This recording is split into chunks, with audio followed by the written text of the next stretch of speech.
Thank you all for coming. This is the 13th or 14th annual Isaac Asimov panel debate. I've lost count. I've been happy to host every single one of them. This evening we are live streamed on the internet because we couldn't fit everyone who wanted to attend in this room. We also, of course, have our normal overflow space next door.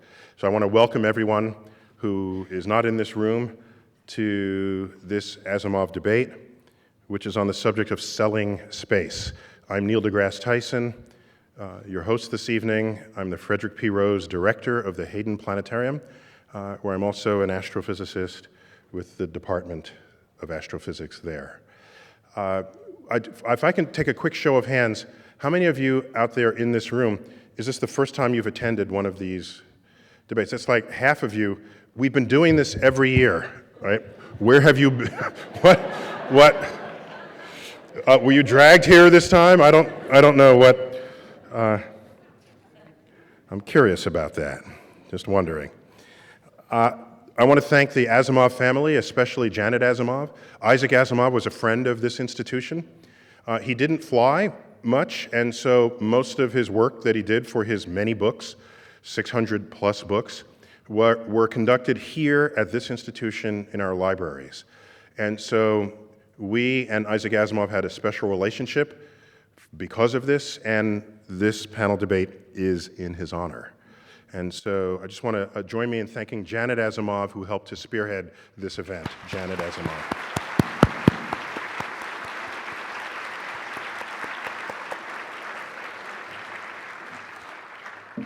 And of course, events like this run smoothly, not because I had anything to do with them running. We have Suzanne Morris, who's our head of events here, manager of public programs, and director of public programs, and she's having a baby in 14 days, and she's here. So if there's a doctor in the house, you'll know why we ask for you. Dominic Davis, my assistant, Elizabeth Stacho, Laura Venner, and the various departments in the museum who make this event happen. Security, the movers, the development department, events, audiovisual. Thank you all, and especially the volunteers who make all of this work. A quick announcement, thank you for all of them.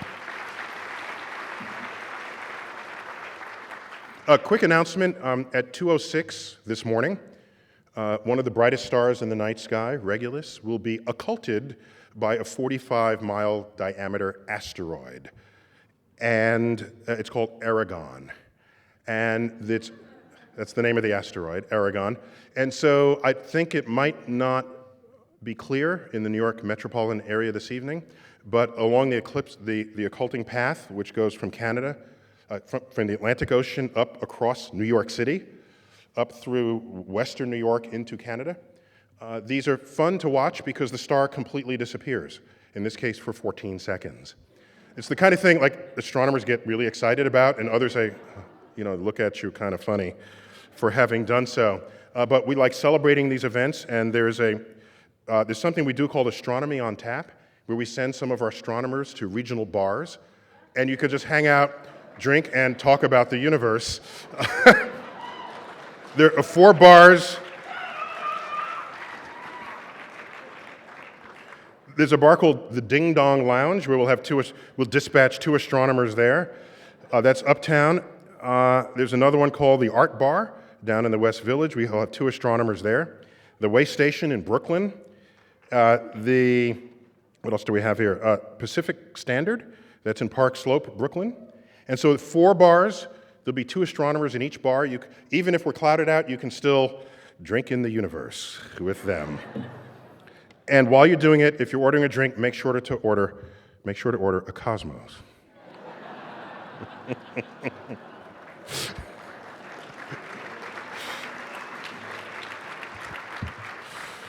Tonight we're selling space, finding out how that works. A hugely distinguished panel, and I will bring them out right now. First, John Logsdon, come on out. John Logsdon, Professor Emeritus at Space Policy, George Washington University. Yeah, okay. The Honorable Robert Walker, former member of Congress, author of the legislation that changed how NASA interacts with the private sector.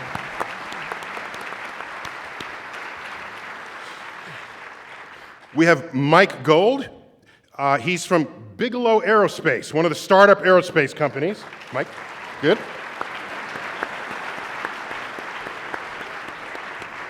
Tom Shelley, president of Space Adventures. He wants your butt in a seat in space.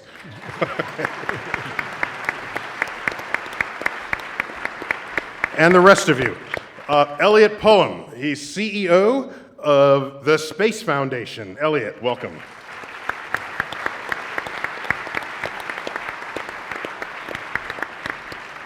And actually, a person who was my first invite to this panel, but she was pre-scheduled to give a talk in Los Angeles. But because there's a 3-hour time difference, we got to nab a half hour of her at the beginning of this panel. Wanda Austin, President and CEO of the Aerospace Corporation. There you go, Wanda.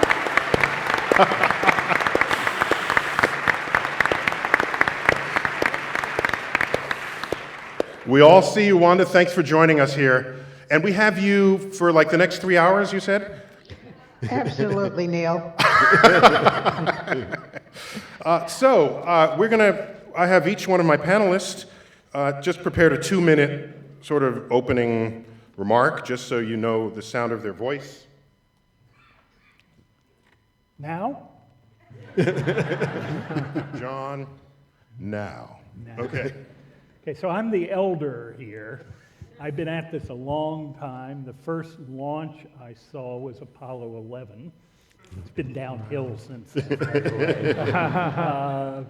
Have written a lot of the history of the government space program and am fascinated by this paradigm shift that we're going through of the increasing engagement of the private sector in space activity. Where it will take us, I think, is what we're going to talk about tonight. It's not clear to me where that is going and what the continuing and I think important role of the government will continue to be. Thanks, John. Bob Walker, Congressman. Well, like John, I've been around for a long time in this business now. I mean, I remember when selling space was real estate people selling co-ops in New York. But it was clear to me when I was a junior member of the Science, Space, and Technology Committee that the space enterprise needed to reach out beyond simply NASA. At that time, we'd grown up a space program that was in the national interest, but it had largely been grown up along the lines of the defense programs. And it needed to be more open. And so I began to draft legislation. The first legislation I drafted made it possible for NASA to deal with commercial companies. The problem with that was NASA didn't like it. I was changing their Organic Act, and they weren't very much in favor of that at that point. Took a couple of years, but we passed that. Later on, we actually passed commercial space acts aimed at allowing entrepreneurs to come into the business.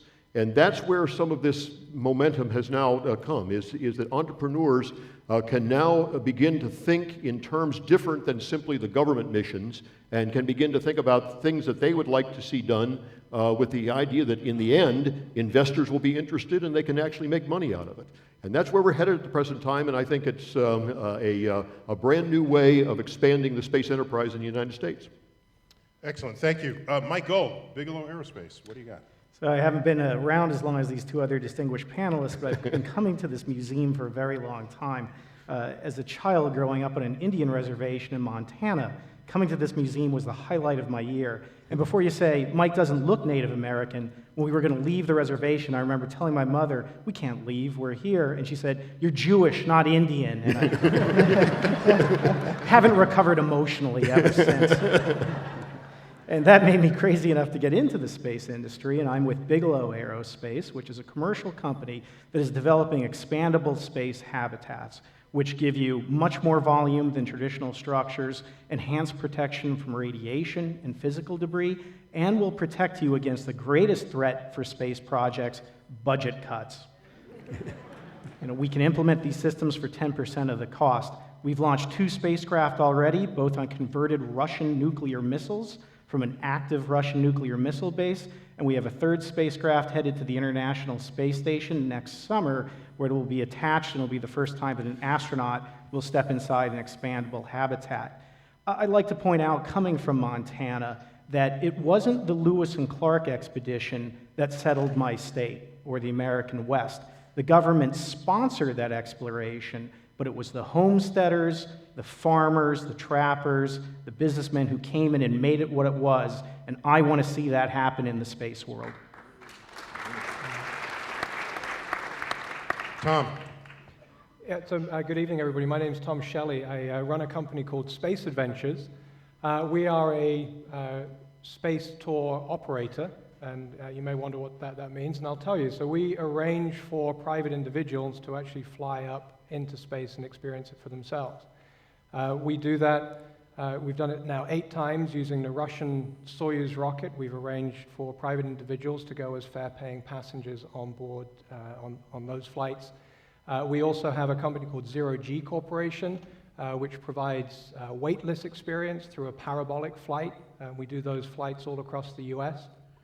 We're developing a suborbital spaceflight program for people to be able to go into space for about 5 minutes and come back down again. And my personal favorite program that we hope is going to be done by about 2017, 2018, is to take 2 private citizens, again on a Russian Soyuz, but this time around the far side of the moon. We have a couple clients under contract, and we hope those to take that forward. And so we really are in the business of selling space in terms of space experiences for regular people. Tom, I think people really want to go to the dark side of the moon. You got one of those trips? Elliot. Thanks, Neil. I'm Elliot Pullum, CEO of the Space Foundation. I have the greatest job in the world. We are a diversified international nonprofit organization, and we work with just about everybody in the space industry, from the new startups, the entrepreneurs, right to the old military-industrial complex, the academics. We even do programs for preschoolers and students and teachers around the country. So we kind of touch it all, and that gives us a great perspective of what's going on. When Neil invited me to the panel and he gave me the title, Selling Space, I thought that's a really interesting way to come at it, because if you think of space as a product, it's not an awful lot different from a lot of other products, in that if your product is good enough, it almost sells itself. And so we can talk about that as we go through. Except most products that you might buy, if they break, you don't end up dead at the end of it. just an FYI. Talk to Tom on that one. Wanda, tell everybody what the Aerospace Corporation does, because that's a really cool name, but it's not obvious what's going on there. So tell us. Well, good evening, Neil. Glad to be able to join you tonight, and delighted to have the opportunity to share what we do at Aerospace. We are an FFRDC, which is a federally funded research and development center, and our job is to help our customers understand the risks in space. We're very excited about the initiatives that are currently ongoing and the excitement that's building about the opportunity to commercially go to space and maybe settle space or homestead in space.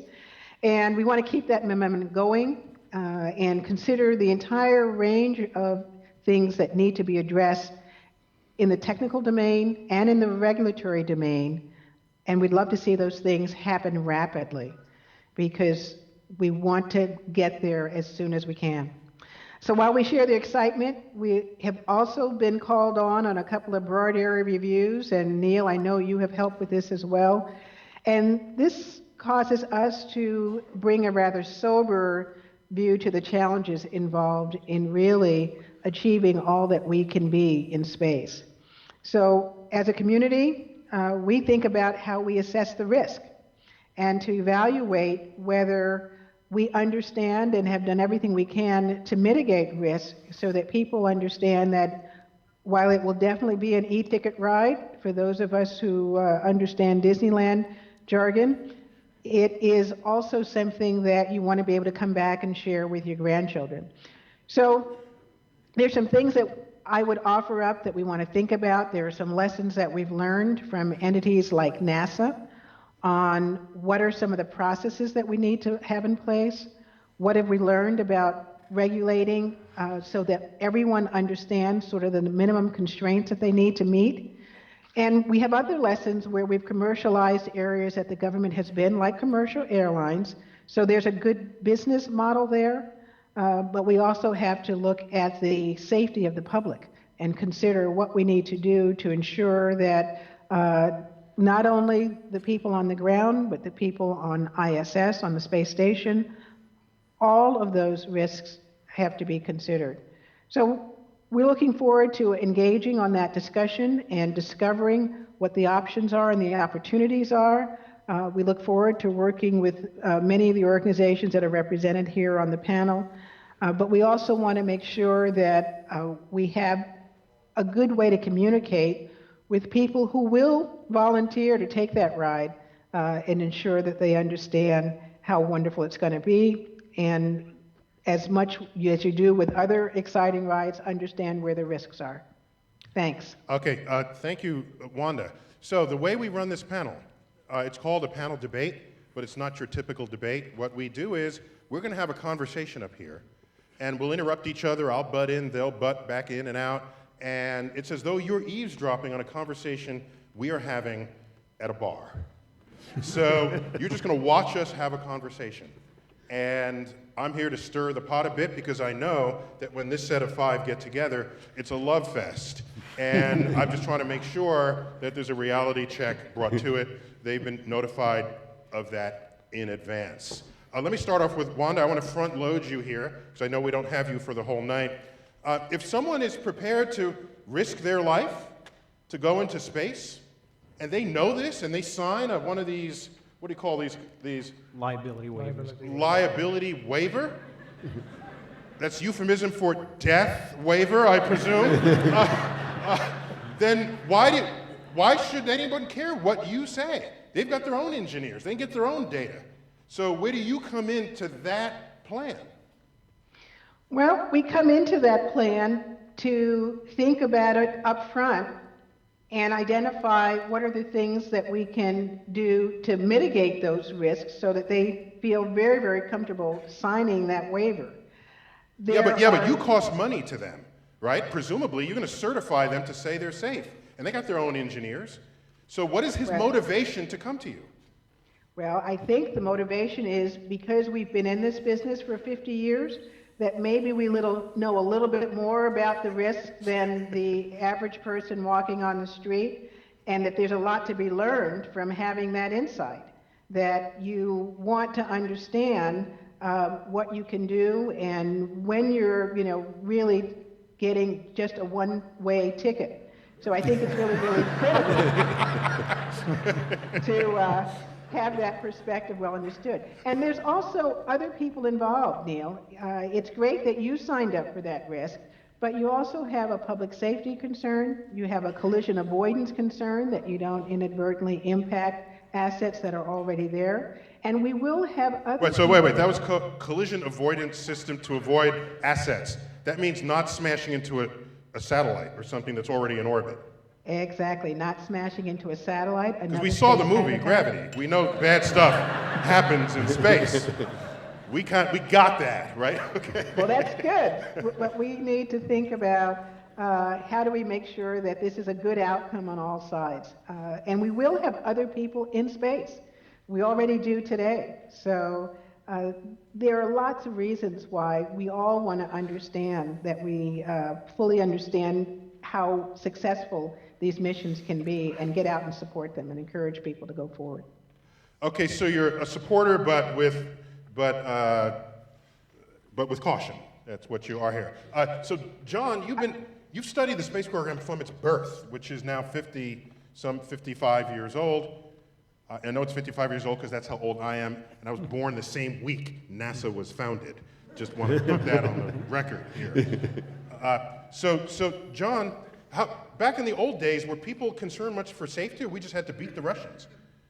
Well, there was a concern on safety. I mean, when Alan Shepard went up on the first suborbital flight in Mercury, the person that gave the basic go was John F. Kennedy.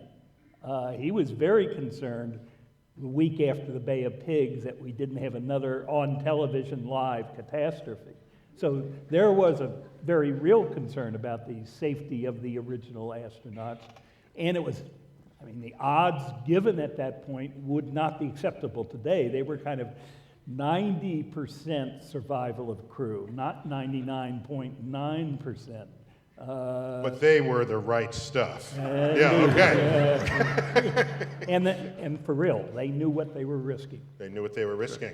And Mike, I'm just curious about something. If you're designing a spacecraft, presumably to make it safer and safer makes it more and more expensive, and probably heavier and heavier and heavier. So where do you draw the line to say 90% is good, 99% is good? And Wanda, just to clarify, it's not that people won't.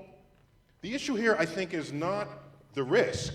The issue is people knowing their risk, so that there's agreement on what the risk is. So that if you both agree that I have a 10% chance of dying, and I'm okay with that, Wanda presumably would be okay with that. Dr. Tyson, I think you're proceeding from a false assumption. I'm Neil, we're at a bar. Ah. Here, okay, go. Where's my beer?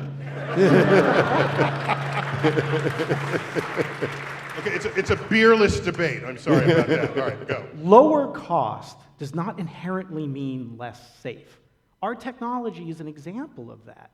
You get enhanced safety and lower cost at the same time. It doesn't have to be an either or. And there's this pernicious misperception that commercial space is going to somehow be less safe or more dangerous, or we care more about money than NASA. Nothing could be farther from the truth. My boss, Robert Bigelow, has $250 million of his own money wrapped up in this.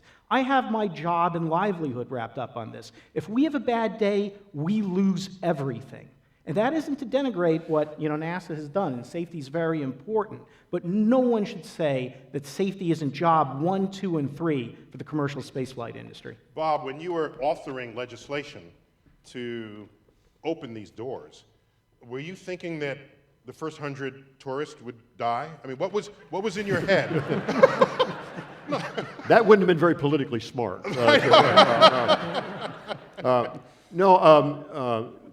When we were looking to open the door, what we were saying was that we think that over the long haul that would in fact enhance safety. That simply because you have more people involved, you have to have a greater commitment to safety than you do in programs that are designed with high risk, because the reward to national interest was such that we were willing to do that.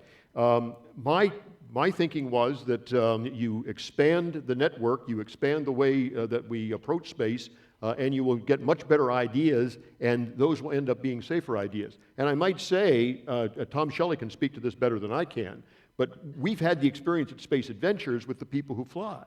And they are interested in finding out just exactly what the risks are that they're taking when they do that. And we go through a fairly comprehensive program to deal with that.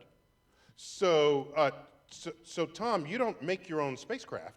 No, we don't. You find seats that other people are sending into space. That's so right. You don't have to assess risk at all. Oh, of course we assess the risk. Before we contract for that seat, we've got to look at the risk that we're going to be passing on to our clients, or asking our clients to take on. Wanda, what's the safest human space vehicle there ever was? Well, Neil, you have to think of it this way. It doesn't matter how safe it's been. What matters is the one that you're sitting on, whether or not So let me say this. We have looked at what the costs are to provide what we call mission assurance. And it's not oodles of money. What it requires is that you think about it up front. In our business, it's 5 to maybe 7% of the total cost. And I think most people would say, yeah, I'd be willing to invest 5% to make sure we have a good day. But going forward, this is a challenge that we have to think about, because just like we all get on commercial aircraft today, that business is regulated so that the planes don't bump into each other. We know what the process is for takeoff and landing, and we're insured to have a safe flight. So I think that's the key message. I think you've heard it across the board today, that you can have lower cost from what the government charges today, but you can also have an assurance that this is well thought through, and we've taken every opportunity we can to ensure that you have a safe flight. Okay, so Tom, so you're selling seats. You sold seats on the Soyuz. Exactly. And for how much? For $52 million currently. I see a taker right there. Right there, Tom. Yeah. We got a taker somewhere in the audience there? yeah. That's great. No, this So is the Soyuz is, NASA's paying more. NASA pays more. We're a bargain. 72 million. wait, just to through NASA. clarify, since the United States, currently has no way to get to orbit unless we buy a seat on somebody else's spaceship, which would be the Soyuz, which may have been why we didn't boycott Russia, right? Remember all that talk? Let's boycott Russia? And then how do we get to our own damn space station in space? So NASA's being charged $72 million, and you're being charged $52 million? Where's the $20 million going? Mission assurance. And a monopoly provider of a service can charge anything they damn want. wish. Yes. And Correct. like we invented monopolies here in America, so that's how Yeah, that but Russians have learned. they've learned. So I keep interrupting you, but go on, Tom. To go back to Wanda's point, she's absolutely right. The best assurance of safety is the system that is in place, and what's important is the flight you're going to get on. But in explaining that to our clients, what we also have to look at is the flight history. And with the Soyuz, it's flown now well over 100 times in succession without any type of accident, incident, or in particular fatality. There have been some other mission-related issues, but never a fatality. Issues. And that's pretty good. You like that? Mission issues. Is this Yeah. where one of them, the booster didn't go and the thing re-entered and it crash landed, but the people What survived? you mean when the launch escape system worked effectively? That one? Was that the one? Is that the one you're talking about? That's the Yeah. one I must have been talking That was about yeah. 35 years ago. Yeah. But Neil, this is the reason why we want to be investing in what's called the Commercial Crew Program, because, I mean, we actually have 3 companies out there right now that are trying to build better, safer spacecraft, and they would be capable of carrying 7 people to orbit. They would be a US-based type of vehicle. And if we had that kind of participation in space travel, you could begin to lower prices simply because there would be a competitive edge on it. A quick question to Wanda. I remember when the shuttle was first sort of introduced, and one of the headlines was, "It is the most complex space vehicle ever flown." And they were boasting of this fact, and I'm thinking, why is that something to boast of? That means it has more parts, more risk of failure, and so I just thought it was an odd thing to say, but I let it go.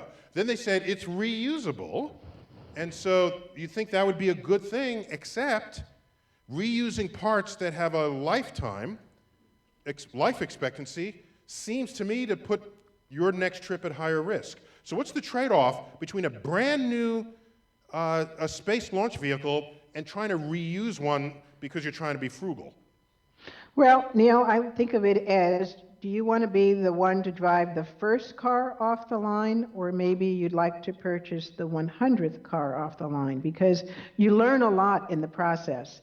And this is a hard business. This is not, a walk in the park. So having the history, the flight history, I would tell you, with our DoD missions, we continue to Department of learn Defense. things. Department of Defense missions, thank you. We continue to learn things with every flight, even though we have been doing this for 54 years. You sound like the engineer who, after the rocket explodes on the launch pad, they say, "This was a launch rich in learning opportunities."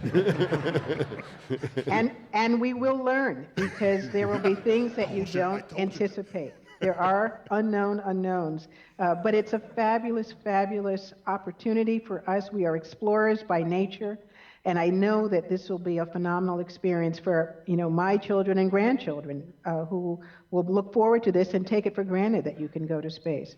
So Neil, I need to sign off. Oh. I know it's going to be a great debate here in the bar. That there's going to be a lot of stories traded, but I think that one consistent message is, we think this is a great, great thing for the world, that we will explore, and we will learn, and then we will explore some more. So thanks very much for Sure, including but me in let this me end discussion. with a quick question. I know you got to run. but I got you right here right now. I'm staring at you. Yeah. See that? I'm Yeah, looking at you. yeah, Here. Okay. yeah. You're not letting I me got a go. question I for got you.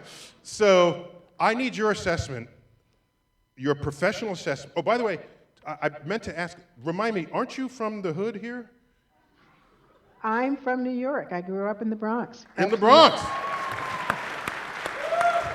The Bronx in the house. And we always have to ask you what high school you went to. Bronx Science, of course. Oh, okay. All right.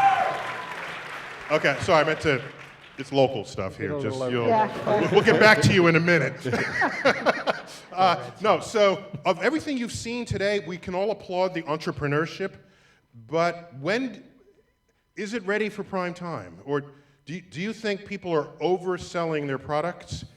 Or when do you think they will be ready based on your professional assessment? If not now, then when? I think that we are taking the right steps. You know, where Virgin Galactic has touched space, we're talking about, on the NASA side, going to asteroids.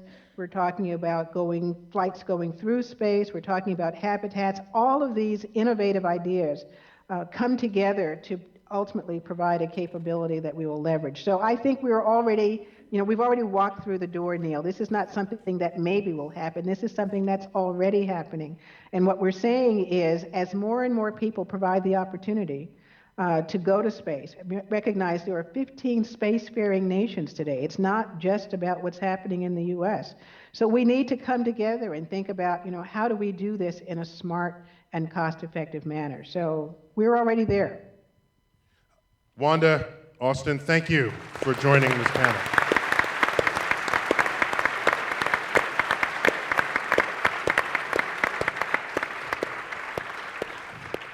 Wanda has left the building. Okay.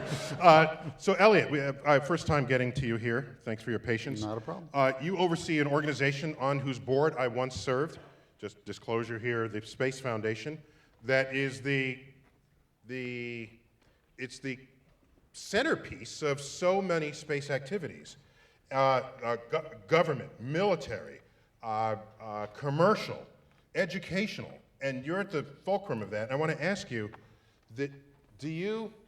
I've been to some of the big conferences there. No one's talking about risk, really. Everyone is very dreamy. And do you just have to sort of be a cheerleader along with everyone? Or when you get home, do you say, boy, I don't know if this will ever get into the future?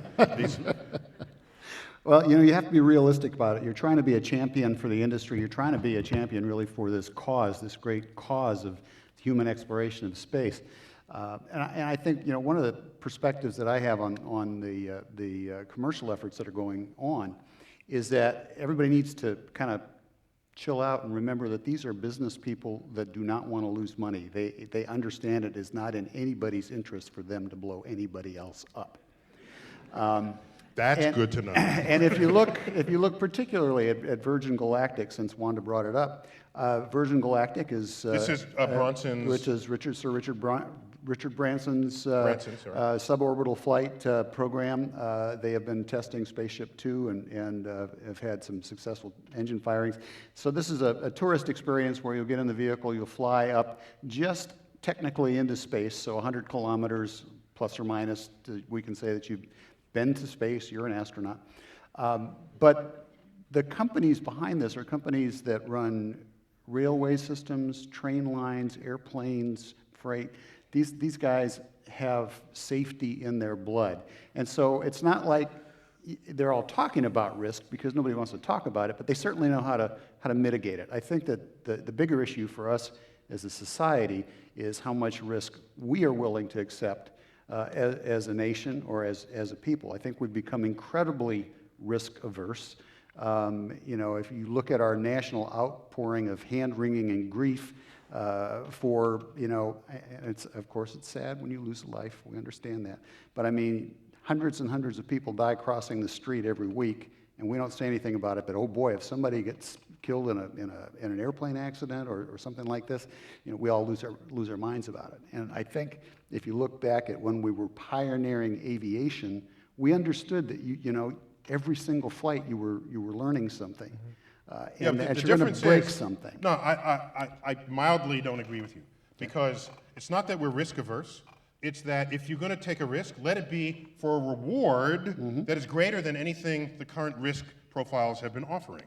So if you're going to say there's a 1% chance you might not come back from low Earth orbit, I'm saying I'm not taking that risk.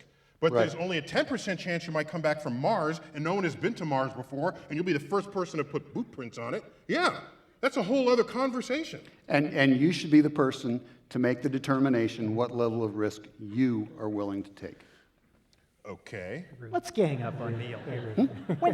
When did we as a country become so frightened of risk? Thank you. When did Americans wake up as cowards? Mike Gold for president.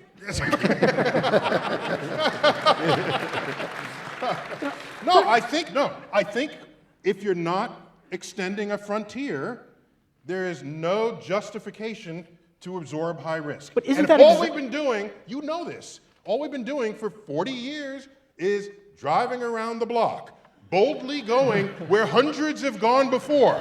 So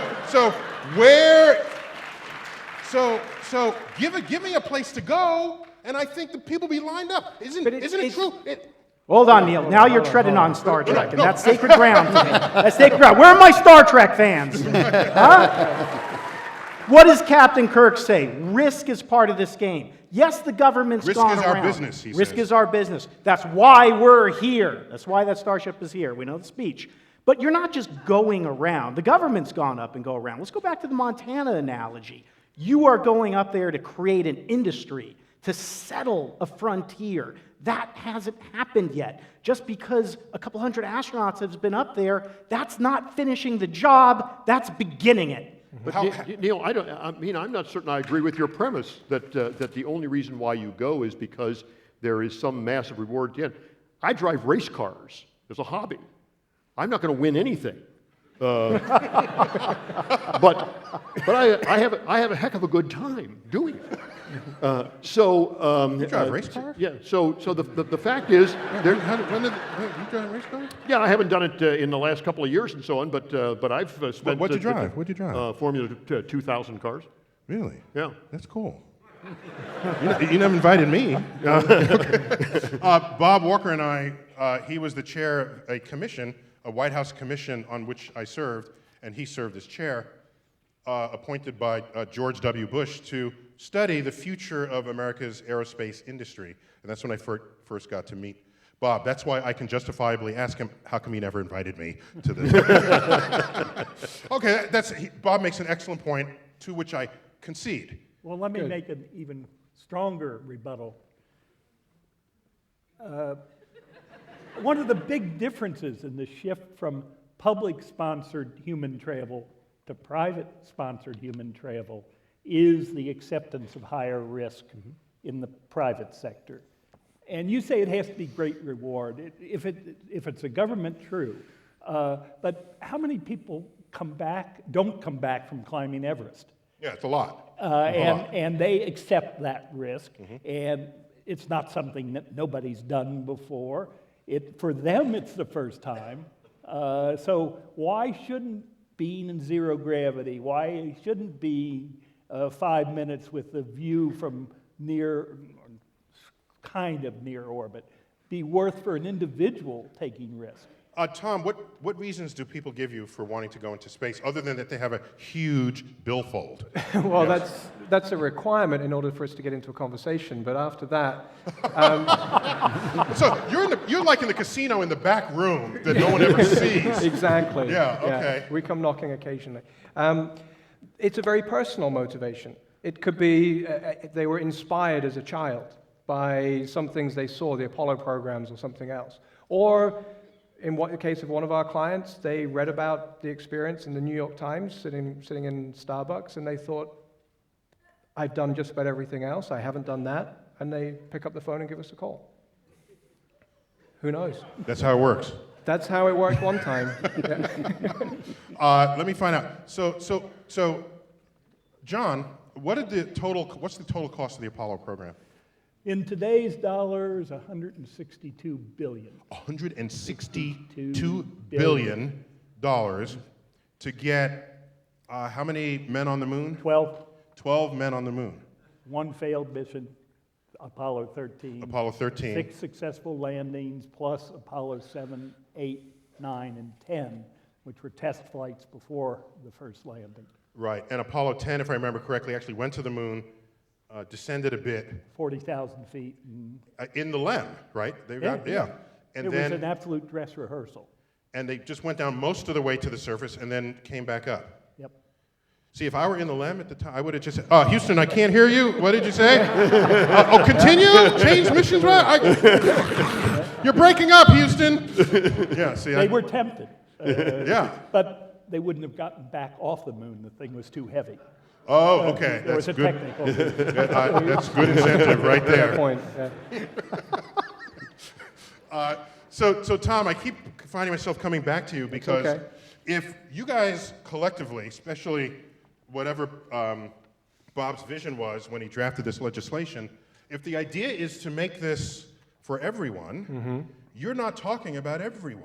You're not even talking about the 1%. Correct. You're talking about the 1% of the 1%. That's correct. But you've got to start somewhere.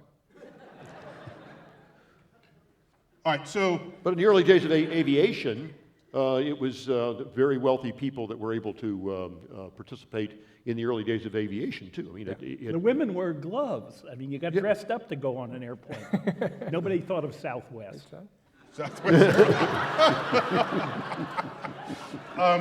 So let me ask you, is your demand curve elastic? So if you drop the price in half, will you have twice as many people signing We'd up? have more than twice as many people, we believe. Yes. And Okay. And so let me sort of give a longer answer to this. So you've got to start somewhere, and yes, at the moment it is just for the well-heeled and well-motivated, because it's a degree of time that you've got to take out of your schedule as well. But To prepare for this. to prepare for it. Yeah. But what we've been doing this now, the first flight was in 2001. And what has come since then is a lot of this investment that we're really here talking about, which is in new rockets, whether it's with SpaceX and Boeing and Sierra Nevada, or the suborbital spaceflight programs of Virgin Galactic, Excursion, and the others. A lot of them can trace some of their fundraising activities and the justification in the market demand that Space Adventures helped to create and to demonstrate. So they could point to our clients and say, look, if people are prepared to pay tens of millions of dollars to go to orbit, we can stick a couple of those people on these flights with the NASA guys, and we can suddenly make it a cost-effective business and justify this investment. John, or we can send these people into suborbit. What do the right stuff guys say that nowadays someone can just plunk down $50 million and go into space just the way they did? Well, they're not around anymore, but, except for Senator Glenn. I think that they are ambivalent about it. You saw Armstrong, Cernan, and Lovell testifying against commercial crew. Yeah, that was a little weird for me. ago. So Neil Armstrong, the first man to walk on the moon, Eugene Cernan, the last man to walk on the moon, and Jim Lovell, commander of Apollo 13, famously portrayed by Tom Hanks in the movie Apollo 13. Okay. And I don't think they argued that In Congress? In Congress, before both the Senate and the House. Were you around back then? No. No. Okay. That I wasn't- only I the wasn't. government could do this safely.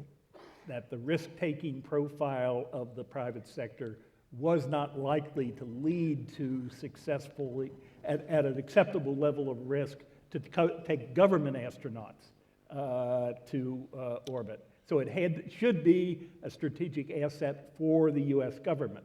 I'm sure a lot of people sitting here will disagree with that. but Okay, was so their that argument. model- But on the other hand, I mean, one of the original astronauts, Deke Slayton, had one of the early commercial space companies. When we were developing the whole idea of commercial space, Deke Slayton and his Conestoga rocket were one of the early space companies. So there is a division among the early astronauts about where the future lies. Okay, Pete so- Conrad was sweet. another one that was enthusiastic about. who was that? Pete Conrad Pete was, Conrad. was another one that was enthusiastic about commercial space. Pete Conrad and Deke Slayton thought commercial space was cool before it was. That's right. And let me just say for the audience, it's not as if we're launching into some sort of unregulated Wild West.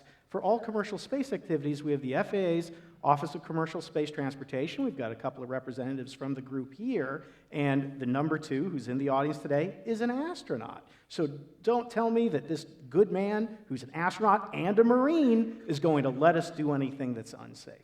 All right, so now we're up against 3 of our most marquee astronauts testifying in front of Congress. But from what you just say, I hadn't heard this whole story. So they were not referring to the public going into space. They were referring to Bigelow making a spaceship that NASA then sort of rents out to get our own astronauts to do our own job. Not Bigelow, because they're not building space transportation. But as an example, I mean, But- just a startup, but going. whippersnapper. Well, you know, truth be known, they were really complaining about Elon Musk. They don't trust Elon. And we could go down that route if you want, but And Now, that, Elon Musk is founded SpaceX and Right. Tesla Motors. So he's like a modern day Iron Man, right? Iron What Man was others- actually filmed in his facility. Is that right? Yeah. I didn't know that. Yep. Wow. But the fact is, what that says is that we trust the Russians to provide better safety than we think our own people can provide. Because, I mean, we're flying our astronauts regularly on Russian spacecraft. That seems to me to be a somewhat illogical position, particularly given what we're paying for those flights at the present time. It doesn't have to be a them versus us mentality, and I think that's been part of the problem with Elon. He's been so divisive, and he's done wonderful things. Wait. But he's trying to bring launch activity back to the United States. Yes. You got a problem with that? Absolutely not. America innovated commercial space launch, and we were number 1. And we went from being number 1 to having only 1 commercial space launch. Not until SpaceX came along did we actually bring an industry that had been shipped entirely overseas back to American shores. My company's an example. We went to Russia. Why? Not because of the weather. The launches were 3 times cheaper than what it would have been here in the U.S. So Elon is getting cheaper launches now. Absolutely. And he's bringing a So that's a whole good industry thing. with him. That is a good thing. yeah, notice I didn't say they were didn't trust SpaceX. I don't trust Elon. It's an important difference because of the personality. This is streaming on the internet. I just know. want you to know. Okay, fine. You'll hear from Just- Elon tomorrow. Don't tell anybody. No doubt. I've had that experience. It's streaming on the internet. But entrepreneurs are often divisive. Precisely. That's right. Precisely. And you're a baseball fan, Neil, and you remember Dizzy Dean. You're not that old. He said, "It ain't bragging if you can do it." That's a great line. Mike, I got to get back to you here. I had heard, just correct me if I'm wrong, that in your grand vision of space domination, you want to actually sell real estate on the moon. Did I read that right? If you got the money, sure, because I know with Cosmos, you may have some dollars to spare. So no, let me be clear on this. Again, we talk about the Montana example, and forgive me for keeping running home to that. Wait. The reason, I will not let you continue the Montana example. You know why? Why? Because the homesteaders, you can ask, what did it cost you to go cut down a few trees and build a house? Yep. Okay? Whereas, to go first into space cost money. Right. You can't just say, let me go into space and pitch tent, because you can't breathe the air because there's no air. There's no fruit on the trees. So don't tell me Montana and space. It's very... Now, for all you streaming in Big Sky country, we're still with you. Those homesteaders went out, and yes, it's costly, even more costly than homesteading, but you got something at the end of it. You got the land. That's why we think it's critical to have that incentive of property rights for us to actually go out and settle space, which again hasn't happened right.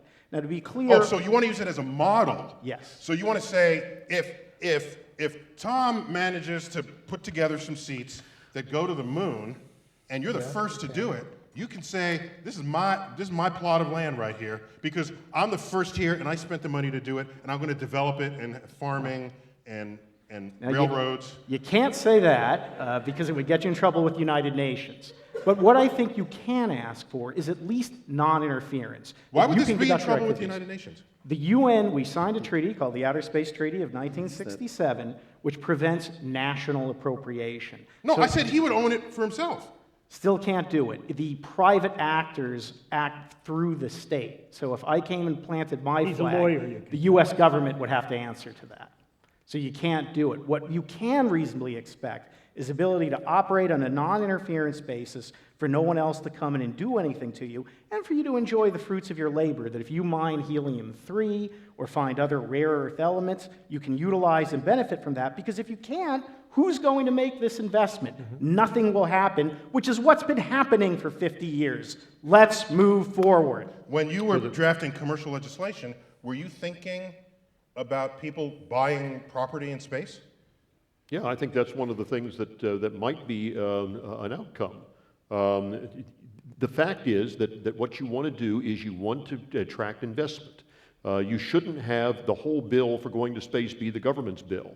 You ought to find attractive things to do in space. So, for example, while you wouldn't own property on the space station, if you can go to the space station, use those laboratories to develop a product that actually, a pharmaceutical product, for instance, that might have great value on Earth, you should be able to keep the rights to that product, having developed it in space. And that is what will attract investors, is the moment that they figure out that there is a potential to create things in space that you cannot create on Earth.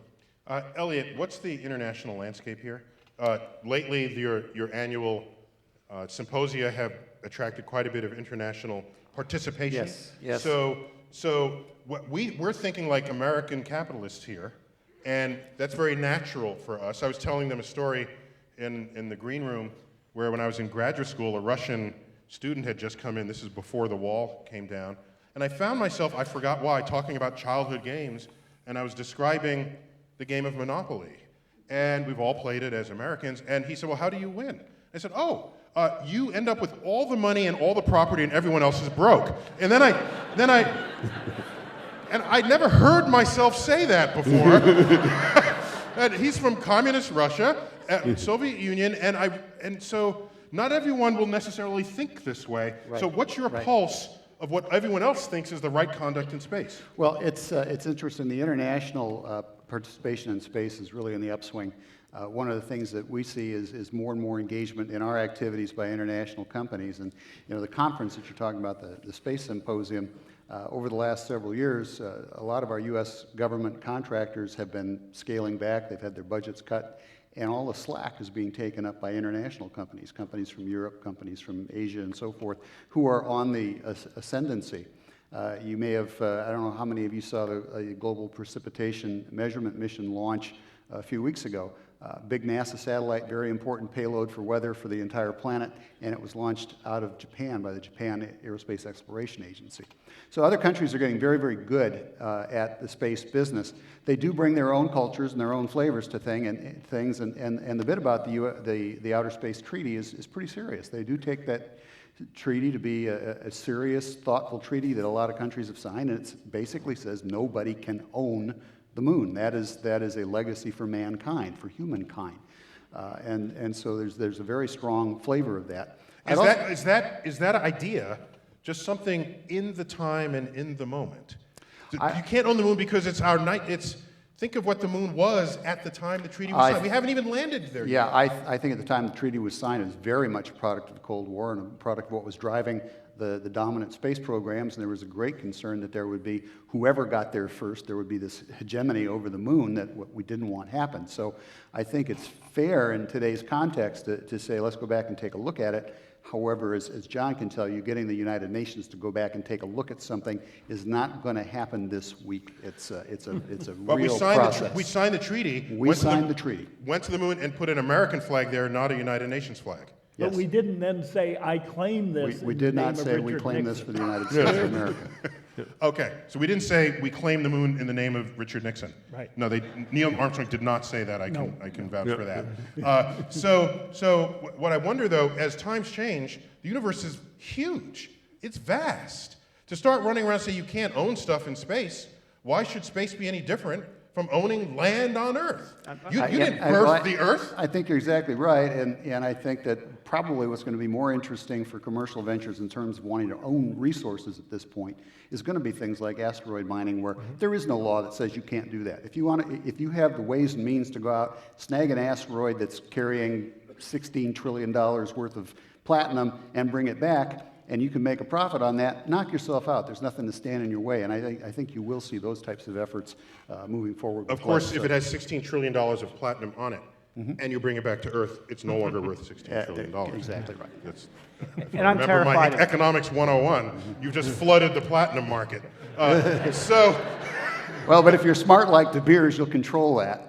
The reason diamonds are worth so De much Beers. is not their chemical And I'm composition. you were blowing a gasket a second ago. What's up with you? So I'm terrified of talking about history in front of the professor here, but when the Outer Space Treaty was signed, to your point, the primary purpose was simply to keep weapons of mass destruction off the moon. The whole concept of private property rights was pushed off until the Moon Treaty, which actually would have prohibited commercial operations, which is why no spacefaring nation signed it.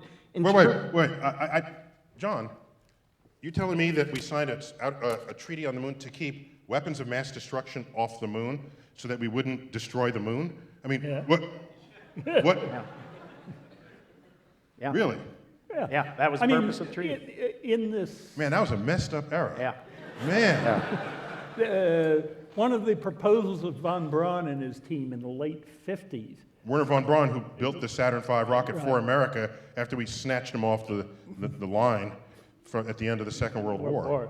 it was called Project Horizon, and it talked about the moon as high ground in Cold War conflicts. Oh, Yeah. okay. Yeah. But in terms of the current environment, we recently filed a request with the FAA to establish this Federal zone- Aviation Federal Administration. Aviation Administration, thank you, for that zone of non-interference. And the Voice of Russia came out with an article supporting this action and saying we need to look at this issue to avoid future conflict. We need rules of the road. Well, and there is at least some talk that the Chinese have decided that it is high ground Yes. for future activities. And so... Activities. That the Chinese... Using the word activities and high ground in the same sentence, yeah, well, which means... which means that the Chinese might use it for military purposes. Okay. At some point. Just trying to get that out of you. And you know, we don't know that to be the case, but there is certainly a number of people who have looked at what they're doing that have come to the conclusion that that might be their reason for going there. What I'm saying is treaties, you know, may have to be looked at in light of where the human experience goes. I mean, there's a treaty that says that you can't invade Ukraine too. It's you know, it is subject to interpretation, obviously. I would point out the Outer Space Treaty is also a particularly toothless treaty because you can pull out after a year. 1 year and you're out. I mean, that's a launch delay in our industry. Right. All right, so tell me more about what you want to put into space. I've read your profiles. You want to create a whole space station for like the rest of us, rather than government conceived, with HAB modules that connect. Absolutely. And these are HAB modules that you might put on the moon and on Mars. And there's Mars One. This organization wants to send people on a one-way trip to Mars. Yep.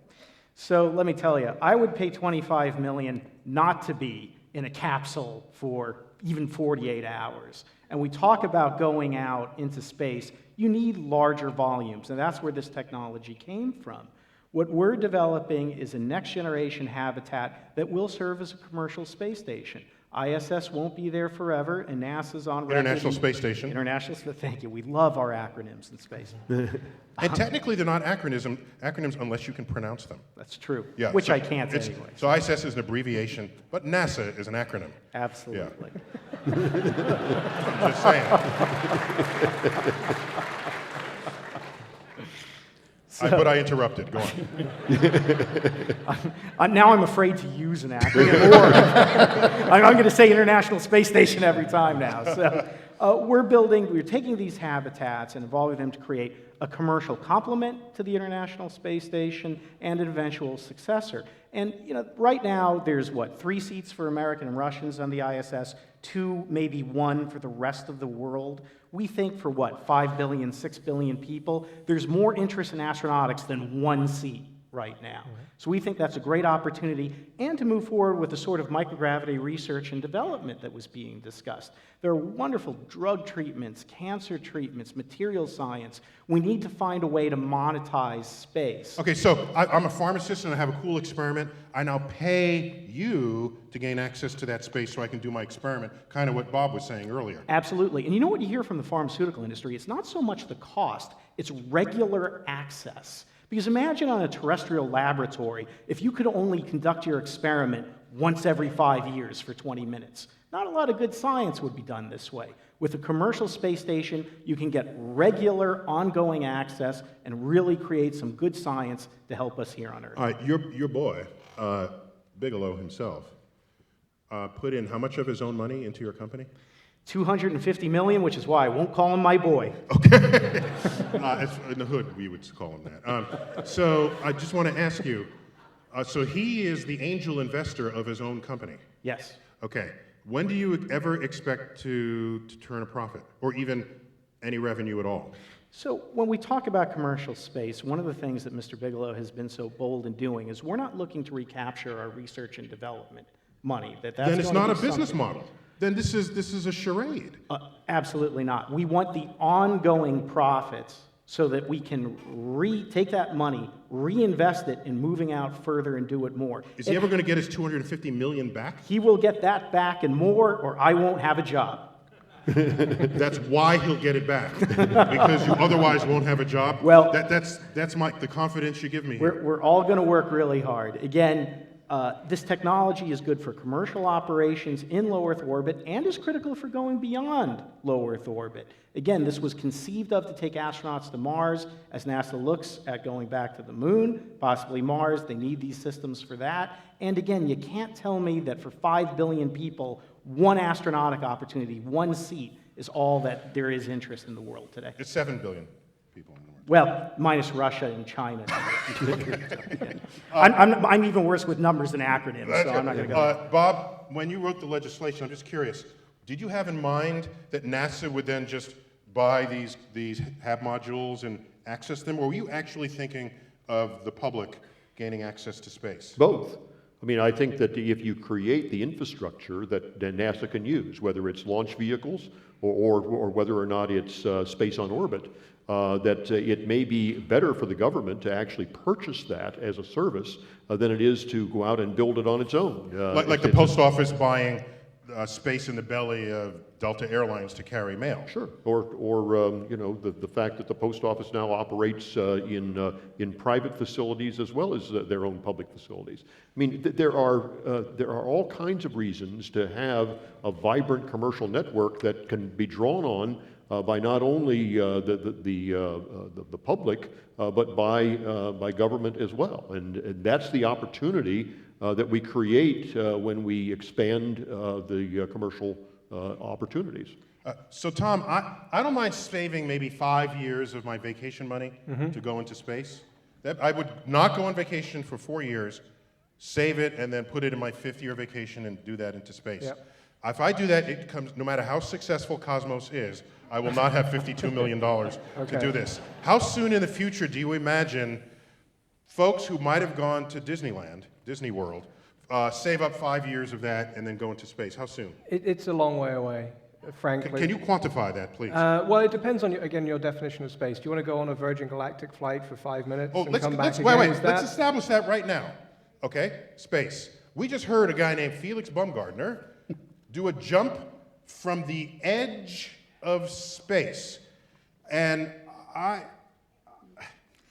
tweeted about that. I said, well, how high up is he? I look up the numbers, I did the math, I carried the 2, you know, and I said, wait a minute, if you shrink down this feat to scale it to a schoolroom globe of the Earth, where would he be relative to the schoolroom globe? He'd be 1 millimeter above the surface. And somebody is calling that the edge of space. Elliot, is that the edge of space? Not even close. Not even close. But there are people out there who have an operational definition of a space, which I take some issue with, but I will share it with you nonetheless. People are thinking space would be, back up, in the daytime you cannot see stars because sunlight scatters into the atmosphere, rendering it aglow. And it's taking blue light out of the sun, giving us a blue sky, sky blue. The sky is glowing, preventing you from seeing. So how high up would you have to go so that most of the atmosphere is below you, and you don't get the sky glow, and then you can see the stars? Operationally, that's about 100 kilometers, 60 miles up. And so that's been the operating definition of space. But I take issue because if Earth's atmosphere were half its current pressure, then space would be at 50 kilometers up.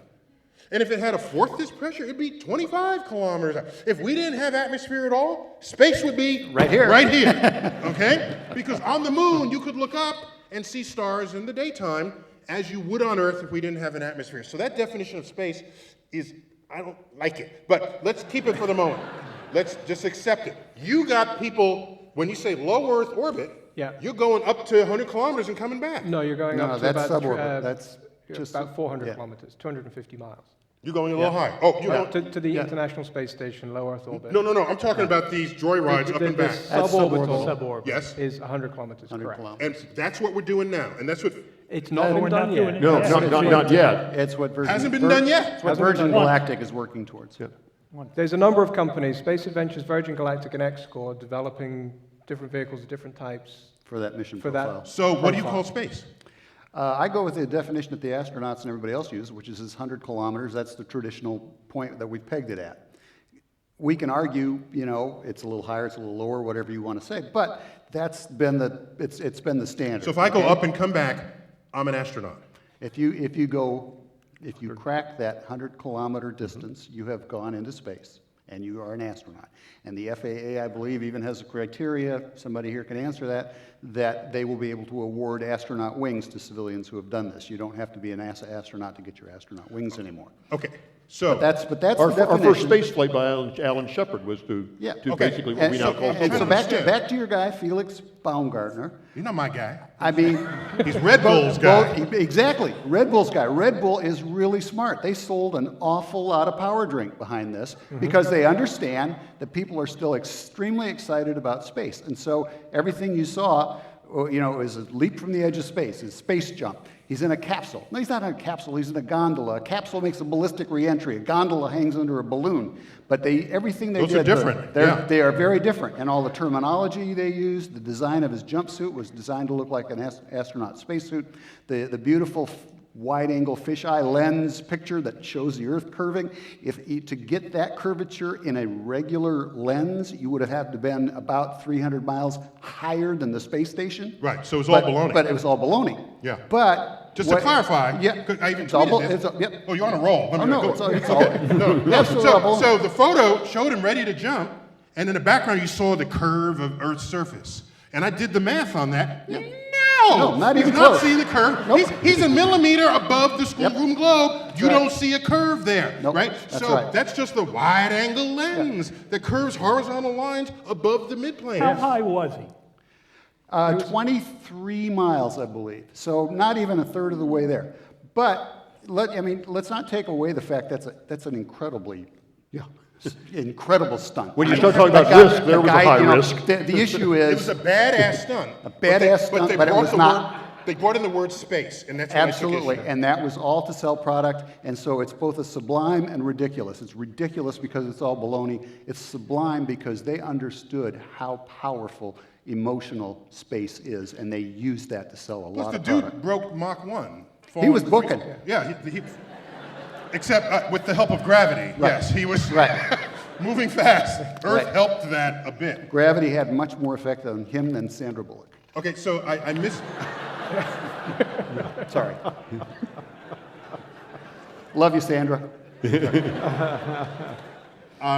So you go up 100. You're saying right now, who is taking up 100 kilometers? Nobody is right now. There are companies who are working on it. And I would say in the next 3 to 5 years. And what would that regular should cost? Presumably not $52 million. That's between $100,000 and $250,000, depending on which vehicle you want That's to cheap fly. compared with $52 million. Compared Comparable to to $52 going to million, climb it is. Everest. Absolutely. You get And you Red could Bull afford that points. in your 5-year. Okay, so that's a 5-year horizon there. Yes. And In order for forgive me, a real space flight where you're going up into low Earth orbit and you're completing, full revolution of the Earth. In order for that to become more attainable and to come down from the 52 million, there's a number of things that need to happen. such as? The launch costs need to come down. And in order for launch costs to come down, we need to have reusability of the vehicle, in particularly the launch vehicle that is getting us up there. Because we don't rebuild a 747 every time you board it. Correct. You reuse the one that flew in. Correct. Okay. And at the moment, all of the launches happen that take place. It's all thrown away afterwards. It's one-time use only. And the next Falcon 9 launch will I go was up with gonna say, struts. We'll go up with We need to struts. prove Do we that, all by the know? way, without a dime of government investment. Do we all know that that's got legs on it, landing legs on that Yeah. Falcon What? 9? The Falcon Next 9 Falcon that 9. is going to launch to the space station This is the later this SpaceX month. It's craft. SpaceX launch rocket that will carry a capsule to the station, has landing legs on it. They won't be deployed, but they're testing the aerodynamics and other features of this. Okay, I'm They- sorry, and I they- don't know and what they- landing legs are. Well, it's like the old Marvin the Martian where the rocket comes down on its end and the legs come out and go down like this. And it Those does are one of li- these and it- things and it- like and that? it does the Yeah. squat and Yeah. whoop, you're down. And It they- plies on it the does. landing, yes. And SpaceX has taken this. They have a program that they call Grasshopper, which uses these legs with all the spring in them, and they have successfully flown this thing off the launch pad and back using this landing system. So now they're going to test the aerodynamics. So this drops in the flight. price. So this drops the It price. has the if they- potential It to, has the because potential you've to got drop Well, and the the price. Sierra Nevada program actually Green lands Chaser. horizontally like this, like Like a plane. Like a plane, yeah. So that you do have reusability there. But the thing that does bring down the price, and it doesn't bring it down to where you want to be, but the fact is you have 7 seats aboard most of these spacecraft that are now being designed, means that instead of 1 seat available for tourists, you might have as many as 4, 5, 6 seats available for space tourists. That in itself can lower the price. Wait, can it? Because, John, what's the cost of getting 1 pound of anything into orbit right now? Depends on how you get it there. But let's say, again, if you use SpaceX, it's right now about a third of the cost of using an Atlas V or a Delta IV. Give me some numbers. I'm going to make them up. Approximately. Ballpark.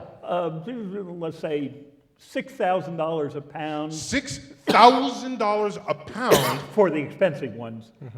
SpaceX says it can do it for less than $1,000 a pound. Okay, so that's, and NASA had been doing it for how much, Elliot? When NASA puts More zeros. more zeros, More okay. zeros, yeah, I mean, when the on shuttle was, Yeah. when Richard Nixon approved the shuttle, it was going to cost $7 million a launch. It ended up costing about $250 million a I launch. think it was more $200 than to that. $300 million. Shuttle was about $100,000 a pound, I think. There were very optimistic engineers in 1971. $100,000 a pound. So it's incentive to really sort of get in shape for that, you know? Get on that treadmill. We don't charge per pound, I'll just say. We charge per seat. Per seat. So you, But if you've seen a Soyuz capsule, yes, Neil, you would need to lose some weight to get into the Soyuz. As would I. Don't get you out of that just because you include yourself in this. I was trimmer for Cosmos. I don't know. So you don't weigh people and then hand them a bill. correct. Okay, that's good. Yes. I would think. So how soon are we going to be putting tourists into orbit that is not, I mean, what? I think if you believe what SpaceX are doing, then I think easily within the next 10 years. I think that's perfectly possible. And you drop the cost down to $1,000 a pound. So then that might even be in reach of just regular rich people, like the 1% rather than the 1%. Yeah, you may get it down into the small digit millions as opposed to tens of millions. Yeah. Okay, that's a start. It's a start. Yeah, okay. And you've got to start somewhere. That's what I said, you know. And is there any hope that this will ever just be what we can all do? Yeah, I think once you get to that point where you bring launch costs down significantly, once you have business cases, reasons to go into space on a regular basis, whether it's for mining asteroids, mining the moon, or doing science up on space stations, you're going to increase the volume of the launch that takes place every year. You're going to continue to bring down the cost, the economies of scale kick in, and yeah, absolutely. We've got people concerned about automobiles such as the Hummer because of its carbon footprint, and now you're going to have a rich person take a spaceship to go joyriding around the Earth.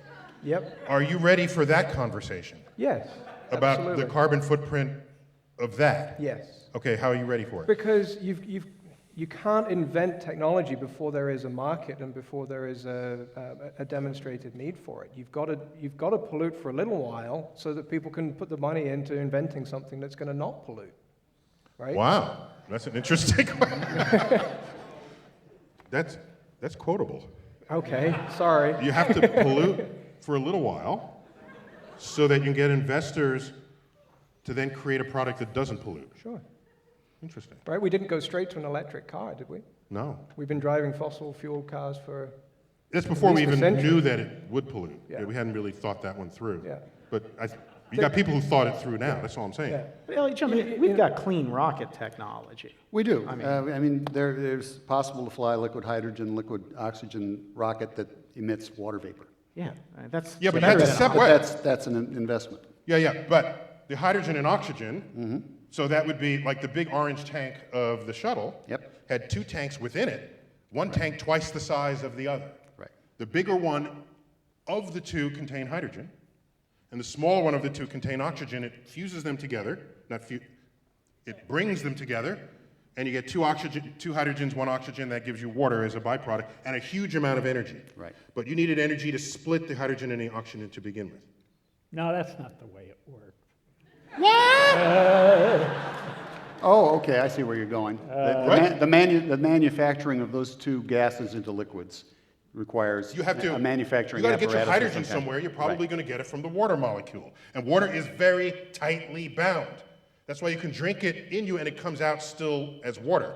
Whereas you eat a steak, it doesn't come out of you as still a steak. they don't right? get it. So water is very fundamental chemical physics here. So the water molecule. Whose bar are we in? Yeah, No, right. So the water. I'm just saying. You drink water molecules that have probably been unscathed since the beginning of the Earth, having passed through the kidneys of Genghis Khan. All right.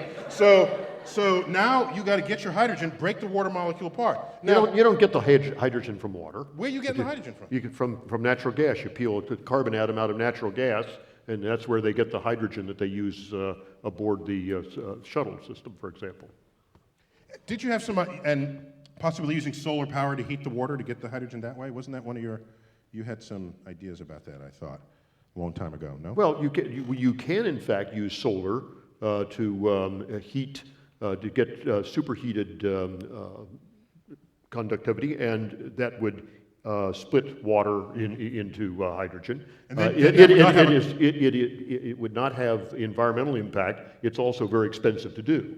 I mean, the You don't kind want to of get Bob started on the hydrogen economy, yeah, precisely. Yeah. because that was one of his big causes. Precisely. Yeah. No, Different and discussion. when we start talking about this, the fuel cells that have come out of the space program are in fact one of the solutions to the pollution problem going forward. So Yeah, I'm just trying to look forward on this, because I want to help you guys out, tell you what people might be talking to you about. Okay, so I want to bring this to a close in just a moment, and we'll shortly be taking questions from the audience. Just want to get some summative remarks here. So Elliot, like I said, I've been to these conferences. People are very upbeat, and I'm concerned that people are upbeat on a mismatched timescale with reality. And I got to applaud the energy, but as an academic, I ask questions about it. and I have my concerns. Do you think there's a mismatch there? No, I really don't, Neil. I mean, everybody in our business is very passionate about it. And if you go back to what got you into this business, what got you into the space business, it's all the inspiration. It's wanting to do great things. And so I think it's natural that the people that get into this business are very passionate about it. They tend to be very upbeat about things, but they're not Pollyannish. They understand the risks, they understand the responsibilities, and they understand the current state of play in the world. So I wouldn't say that we're Delusional. Delusional. And the other thing that you need to recognize is, we're talking about creating emerging space economies and new space products and so forth. People need to get a grip on the fact that the majority of space activity in this world today is done by commercial companies. 77% of the worldwide revenue in space is generated by commercial companies that are operating satellites, building ground equipment, doing all the space business. I mean, This includes communications, obviously. communications, telecommunications, navigation, positioning, timing. Most of what goes on in space is already commercial, and what we're looking at here is some of the harder stuff that's a little harder to get to, but I think we're going to get to it. So that's an important fact, because most people, I think, if you ask them, would think that NASA is the major investment in space in the world. Yeah, I think public opinion, I mean, if you just go out and ask people on the street, you would get a picture that would show you a space shuttle at about 60%, and then somewhere down here there'd be some military, and then somewhere down here there'd be some satellite stuff, and the picture is actually the reverse. There's 300, global revenues in the industry in 2012 were $304 billion. The NASA budget at that time was $17 billion, so you're talking down in the single-digit percent, and NASA is not huge in the whole thing. They're hugely important because they build technologies and take risks that the rest don't, and we need to have NASA doing that. But in terms of the global scale of the industry, it's already mostly commercial. Okay, tell me again, you gave me 2 dates. You think we'll be low Earth orbit when? In 5 years, 10 years? Low Earth orbit on a budget? No, sorry, the 100 kilometers The up. 100 kilometers in the next 3 to 5 years. 3 to 5 years, and orbit? Orbit on a budget, 10. 10 years, and when will the average person be able to do this? That's probably a little longer out. A little longer A out. little longer out, yeah.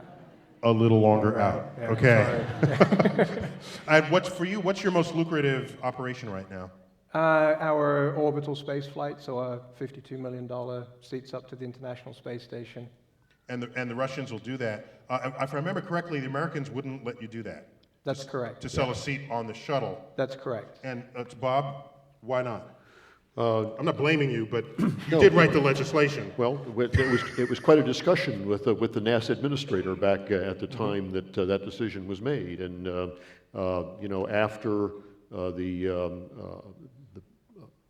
shuttle accidents, after Challenger and after Columbia, there wasn't much enthusiasm about putting other than NASA people on the shuttle. NASA has changed its opinion since then. Now that they don't have a space shuttle, Now they that changed don't their have a space opinion. shuttle. Okay. And in order to get one, they recognize that they may have to consider flying private citizens alongside professional astronauts in order to make it affordable. Now that they don't have a space shuttle. That's Okay. correct. Mike. I tire of skepticism. I have not once, but twice, been with a company that's taken a Russian nuclear missile, converted it for peaceful purposes, put on an expandable habitat, and had it work both times. Don't tell me what's not possible. This would have been a Heinlein novel 20 years ago. Or an Asimov. Asimov novel. Yes, there you go. I've always preferred Asimov to Heinlein, despite the business. We're doing some amazing things in commercial space. There has never been a more exciting time to be in this industry. To me, the exciting part isn't the government, it's what comes after the government exploration. It's the settlement, it's the development, and that's what's happening now. We'll be launching next year to the ISS, and keep an eye on us right after that. Yeah, my skepticism is not that you can't do it. It's that the business model seems a little far-reaching to me. The business model that would sustain it. So that's why. That's it. So I want you to make a buck. I don't. I think if you look at SpaceX, they have a larger launch manifest than any company right now, and have tapped into those dollars that we're talking about with telecom, which dwarfs what NASA Yeah, spends. yeah. We need to take what happened with telecom and make that happen with human spaceflight. I got you. That's a fair point. It costs a lot of money. That's where the spaceship hits the vacuum of space. Rubber hits the road. We need something that's not a car analogy here. So Bob, you proud of your legislation back then? Yeah, I think that it should be, I helped, think, it yeah. helped get the ball rolling and so on, but we need to understand the potential that's there, and you wonder where the investors are. Well, for example, one of the things we've learned on the space station is the fact that if you take the rice gene and take it to the laboratory, it throws up all of its defenses because it's in a weightless environment that it has never seen before. That means that you could figure out those defenses. And when you can do that, it is possible that you may be able to create a rice gene that would grow in brackish water. And that would at least triple the amount of rice that could be grown in the world. And all of a sudden, there's an investor potential there Gotcha. of amazing potential. Gotcha. So it's what you're saying is it's a frontier. Who are we at this moment to say what is or is not possible with it? Because Right. every previous frontier that's been breached has transformed civilization. Absolutely. Okay. John, Yeah. you have the longest view of all of us here. Where's your optimism? He said he hates pessimists. What did you say? What? Hate skeptics. Hates skeptics. Yeah, I've been in Washington 48 years. It does bad things for optimism. And yet I remain optimistic. Yes. So you're an extraordinary man. But a couple of points to conclude. One is we haven't talked much about government, but government has to be involved in this. Government has to go explore and find out what's out there so that the settlers can follow, the entrepreneurs can follow. The costs and the risks are too high, and the likely initial returns in terms of profit too low for this to be other than a government undertaking, going out and pushing the frontier and having the private sector follow. So, all this discussion we've had about selling commercial space, let's not forget that there's an important, I would say, essential role for government. Let me comment just my sort of reflections on this conversation. I think anytime you want a movement, in this case it would be, dare I say, a cultural movement, because we'd be shifting our frontiers from long ago where there were earth frontiers, land frontiers, ocean frontiers to now space. For it to really be in an embraced activity, it would have to be sort of inclusive in a way that I don't know that I've seen. We got 5 guys up here. Elliot, how inclusive would you say is the space industry? Because I think that might be where you'd have to assure yourself, if you want a future, it's got to really involve everybody. So what do you see in your memberships and in the boards and all the rest of this? I think you're seeing a real shift from what used to be a very pale gray workforce to a much more diverse and representative workforce. Pale gray, that's code for white men over 50? Thick-necked white guys. Yeah, okay. You see a... Thick neck, where'd that come from? That's just the saying. Okay. But if you look at some of the most successful companies, we've been talking about SpaceX. SpaceX, by the way, President CEO, a woman. If you look at United Space Alliance, which was the company that ran the space shuttle program, in case you all didn't know, that had been subcontracted to a private company. Ginger Barnes, woman running that. And you're really seeing that doesn't exist anymore because we don't launch anything. Where I'm really seeing the difference, though, is what we call a new generation, the under 35 professionals in our business, and especially internationally, the Europeans and the Asians. Many, many more women coming up through the ranks. Many, many more minorities coming up through the ranks. And so you see a tremendous... In the next generation? Well, in the what I would call the current generation. Where you are generationally. I mean, 30 years old or so, your early career, but you're not late. You're not just arriving on the scene. So I see much more diversity being important, being valued, and frankly, there is such a screaming cry for talent that really, if you were Martian and came in with one eye and an antenna, if you had your science, technology, engineering, and mathematics down, somebody would hire you because we are doing such a poor job. They in would this still need a country. green card, I'm sure. We are It would be Because an they're icon. Martians and they're green, yeah. We're doing such a poor job in this country. We don't. Every town doesn't have a beautiful facility like this to inspire the next generation.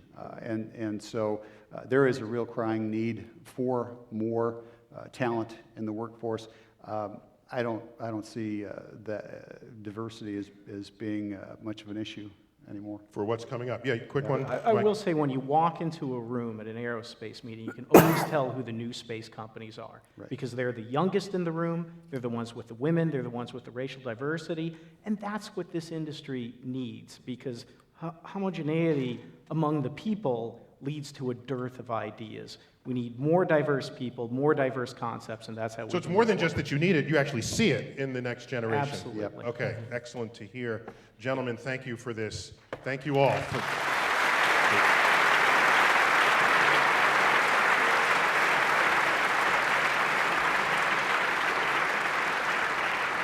We have a limited time for some questions. There's a microphone on each aisle. We'll go for like maybe 10 minutes if you want to sort of budget your time this evening. Sir, right here on the left. Hi, first of all, thank you so much for putting on this program. I've been coming for 10 years. It's been a huge influence on me. I really love it. I come every year. And you came when you were 5, when you began. Yes. Around then, yeah. So I wanted to ask something that I think you guys touched on a little bit towards the end. Is, Carl Sagan has a famous quote that when we first landed on the moon, we didn't do it so much for the sake of discovery or for human exploration, but because we wanted to beat the Russians. And then now I hear we're going to space, we can land on the moon, but if we own property there, it's not technically owned by us because it's through our state. And the alternative to that is going to an asteroid, where the premise there is under economic means. You're doing it for private corporations. So I assume you have a question. Right. Yes, okay. So my question is there a need for, your example of the Monopoly game, is there a need for another paradigm shift? One in which scientific discovery is not done with an impetus provided by politics or economics, but in which politics and economics are the tools through which scientific discovery is made. Ooh, why don't you take that? Well, I think clearly politics and economics are going to play a role. I absolutely agree with what John said a few minutes ago. Government has to be a part of this. Government has to push the frontier because of the expense involved in developing the technologies and pushing out to the frontier. But the fact is that there is a place for economics to back up that, is to backfill after the government's gone out a ways and so on. The investors can come in and backfill, use the technology that's been developed, and create a lot of other synergisms in the space business. And so it seems to me that that's the place where we have to go in the future. Thank you. Over here, is this the Jerry Ostreicher? Hi, Neil. Hi. There's a word. Jerry, you won the Presidential Medal of Yes, Science. yeah. Under which president was that? Clinton. Under Clinton. Yeah. Congratulations on that. Yes. Just putting pressure. Now you got to ask a really good question because I just set that up. Well, there's one word. This has been fascinating, but there's one word that I didn't hear mentioned by anyone, and that's China. And here's my question: the Chinese program is expanding rapidly. Is there any chance that in 25 years we'll see space dominated by China, either commercial or government? Elliot. I guess there's always a chance. I would say that my experience with the Chinese would not suggest that that's a great threat, unless we totally fall asleep at the wheel. I mean, Neil and I have had this conversation forever. If you want to see the United States land somebody on Mars tomorrow, just put out a press conference now saying that China's doing it, and then we'll finally get excited. A better idea. You get China. I wanted to sneak over to the head of China, tell him to leak a memo leak a that memo says they that want to we're put going to military Mars. bases on Mars. We'd be on Mars in 10 months with We would humans be after there. that. We would be there. 1 month But- to fund, design, build the craft, and 9 months to get there. But I would, Neil, Now you know my plan. He's our operative. Yeah, well, the Chinese have a very capable space program, and I think we ignore them at great political and scientific risk. I strongly believe that engagement is much more productive than estrangement, and that our current posture towards them with regards to working together in space needs to change. They have some good work that they're doing. They have great capability that they're bringing to bear. We really need to address them with a little respect and a little bit of curiosity about how we can work together so that we're not necessarily always just butting heads and competing. Can I give a succinct answer to that question? The Chinese can launch their people to space and we can't. That speaks volumes. I would also say that even though we might remember ourselves as pioneers in this golden era of space exploration, practically every American achievement was a reaction to something the Russians either did or said they were going to do. So that we as a nation have been reactive in space more than we have been proactive. And that's, we don't remember it that way, but that's, in fact, if you look at the tracking, how it actually came to pass. Thank you, Jerry. Yes, right here, ma'am. Hi, I believe this question would be for Mr. Shelley. So when somebody comes to you and they have the money and they say, I want to go to space, what is then, they pay you, then what's the screening process? Do they have to go through training? Do they have to be in a certain level of health? Is there anybody who's ever rejected? Yeah, there are some health requirements, but it's not quite right stuff.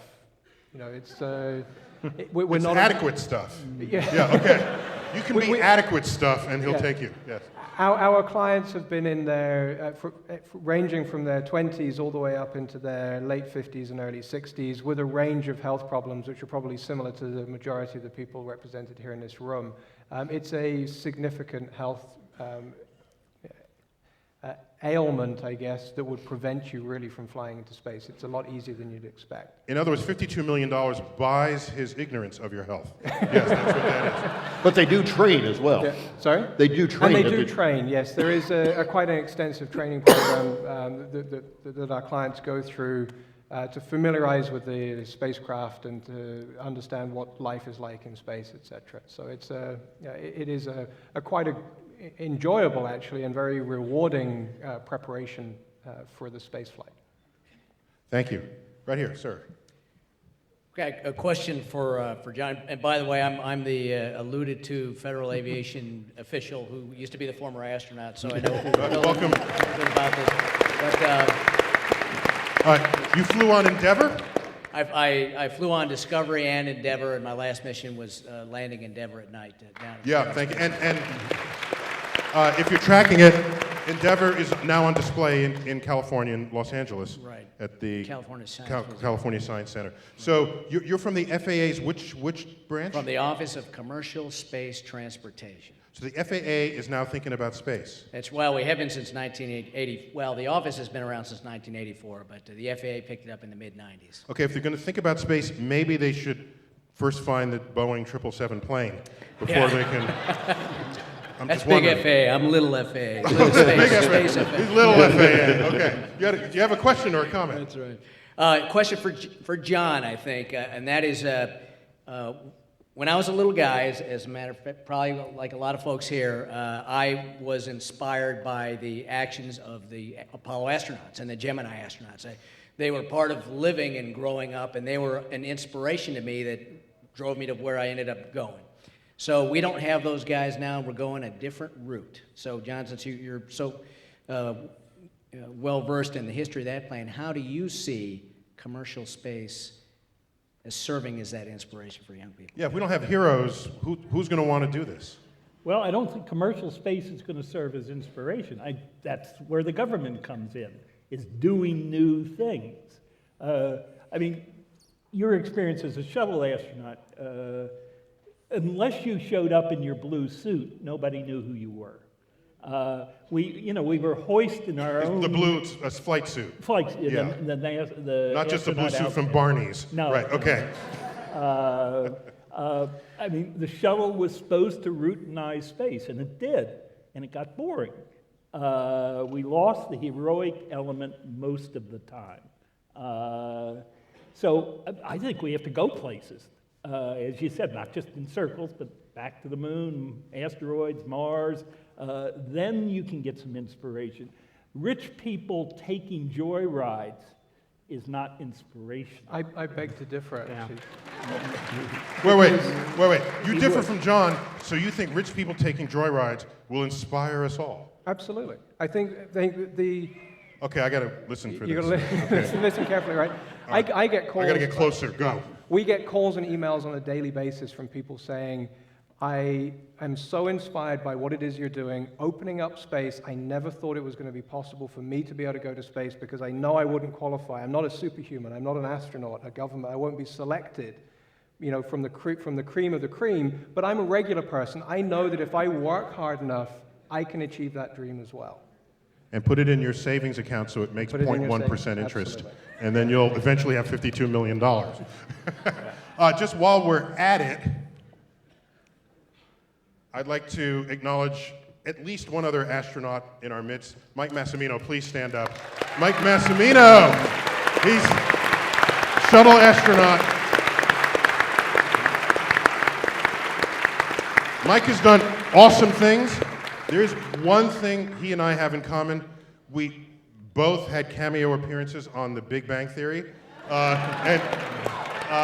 So Mike, thanks for coming tonight. And we love you because you repaired the Hubble Space Telescope for its last time. So thank you.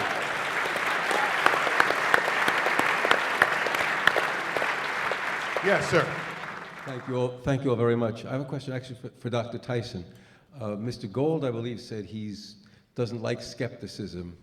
I wonder. I live by it. I would think so. But there were just a couple of points I'd make quickly. One is, for me, and I think a lot of my colleagues looking at the world, the amount of resources controlled by a very, very small number of people, the mining companies, et cetera, is very troubling already. The idea that the resources of the moon and the asteroids and everything will be controlled by who knows what super wealthy people is not necessarily so comforting. The other thing, if I may, the idea that... But I was also troubled... I just have to say something. That's evidence that we have Democrats in the audience. Yeah. They applauded at that. Yeah, I understand. Yeah. No, I didn't tell anyone you were a Republican. I didn't say that. Yeah, okay. That was going to be our secret, but I'm just trying to... But I did have Commercial one other space was The pushed by the space Democrats. advocacy comes from us. So That's right, exactly. I Sir. did have one other point. When the panel, very distinguished panel, said, well, we could never let things be dangerous. It's not in our economic interests.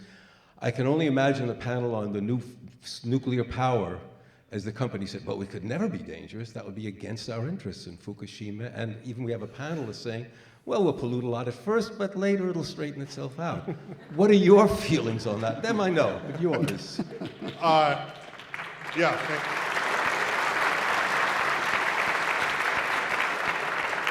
Thanks for asking. I do have just a brief reaction to that. There are times when there's a new discovery, be it scientific or industrial or engineering, and we're all excited about it. And just a recent article about a woman who died at age 107 who painted the radium dials back when radium was discovered to glow in the dark. And most of the people in that factory died of cancer before they reached their 40th birthday. She survived it because she actually left very early. My issue here is there will presumably always be the unknown unknowns that you can't expect to prevent until you then learn their dangers. My issue is if you know in advance it's dangerous and still do it, that is an excuse for not being creative to find a solution to get around that problem. And so I would want to compel the entrepreneurs to avoid what we already know in advance is either bad for our health or our longevity, and be creative even in that regime to take us into the future. That would be my appeal here.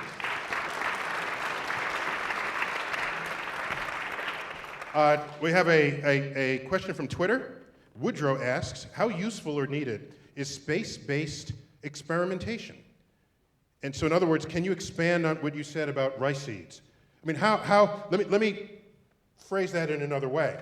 There's a cost to do that experiment on rice. Yes, it could have great returns. You don't know in advance, but there's a cost. If you ask most scientists, if you said to them, for $1 billion you can do these experiments in 0G, or you can spend these $1 billion on Earth, 100% of them will say, I'll build 100 labs here and do other things in 1G. So take us. Well, I think that the science community, though, needs to recognize in that instance that you are in a totally unique environment when you move into space, when you move into the vacuum of space, when you move into the weightlessness of space. That gives you opportunities that you can't create on Earth, even if you build 1,000 new labs here. And so the fact is that it is expensive. But if in fact you can create products that maybe help solve the world's hunger problem, is that an investment worth making? Yeah, I think it's worth making. Okay, yes, next question here. My dream is to go to Mars, and I was wondering how much money will it take to get there? Wow. Wow, and how old are you? I'm 10. You're 10. Cool. You might make it. Is this past your bedtime? It's past my bedtime. Is it past your bedtime? Yeah. Yeah, me too. She wants to know, by the way, you're probably the right age. If we were to send astronauts to Mars, you'd be the right age at the time that happened to send you. So, John, what's $160 billion to go to Mars? What's it going to cost, to go to the moon, what's it going to cost to send this 10-year-old girl? It's going to cost all of us, not her. Okay. To start out with. The money you need is to get a good education. And hopefully your grades will be good enough that somebody else will pay you. Get someone else to pay. You don't have to worry about the cost. The first people to go to Mars, my bet, and you've got Inspiration Mars and Mars One and all these private ventures, but I think they're going to be government astronauts selected from people like you. So be good at what you're doing. So that when the call comes, you're ready. You're ready. Do you like science and math now? Yes, very much. Cool. Yeah. And what's your name? Elizabeth Shubes. Okay, Elizabeth, we'll see you on Mars. Okay.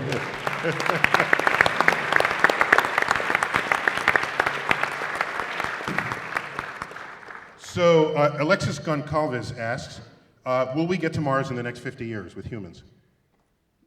Probably. Probably. Ooh. Probably. 50 years. I would think we have some technologies that we have to develop if you're going to do it in the appropriate way, but I think that 50-year time frame is certainly possible. Yes, we already promised Elizabeth. Yes. She'll be 60 if not, yes? Yes. Yeah? Absolutely. Wow, optimist here. Okay, we're good. Right here, sir. Oh, sorry. I was next. Okay, this is for the entire panel. Why was the space shuttle program canceled? We had an operational system and we got rid of it before there was an operational replacement for it. Yeah, Bob. Well, the fact is that there had been a number of commissions that looked at the space shuttle, including after the Columbia accident, who said that it was not safe to continue to fly it in its present configuration. That's not what we said. I was on the Columbia board. Okay. Our recommendations were... Wait, just the Columbia Accident Investigation Board, CABE it was called, was established to evaluate what was the cause and how to prevent it in the future. John Logsdon was on that board. Right. It's true. And our key set of recommendations are what it would take to return to flight. So the going-in assumption is we were going to return to flight. Both Challenger and Columbia were management failures, not equipment failures. And so a laser-like focus on operating the system safely is what was needed. Now, the answer to your question is that space has been less than 1% of the budget since 1973. And Mr. Bush, 43, had no intention of increasing the NASA budget to both operate the shuttle and do new things. and he was convinced after Columbia he should do new things, back to the moon, then on to Mars, and in that process, there was not enough money to continue the shuttle operation. It was a stupid decision. Oh, okay. Let me add to that, though. Time for just... The more dangerous question to ask is why wasn't there a replacement ready at the end? That's what right. were we doing for that 20 Yeah, years? we should have been doing the replacement. That's exactly what the failure of policy was. Now we have a gap that might not ever be, that might not ever end. And the answer to that question I'll only have at a bar. Well, I'll talk to you afterwards. Time for just a couple more questions. Yes, sir. I don't know that we'll get to, I know we won't get to the whole line. Maybe one more on each side. Yes, sir. All right, we've been talking about the government versus private spending on this. NASA's budget last year was like 20 million. You said it was 100 billion, sorry. And you said it was 160 billion for Apollo. Last year's military budget was like $700 billion. Do you think we're spending money in the right way to make progress? We were talking about government being the frontier people. It seems like we're not really investing in the frontier anymore. Ooh.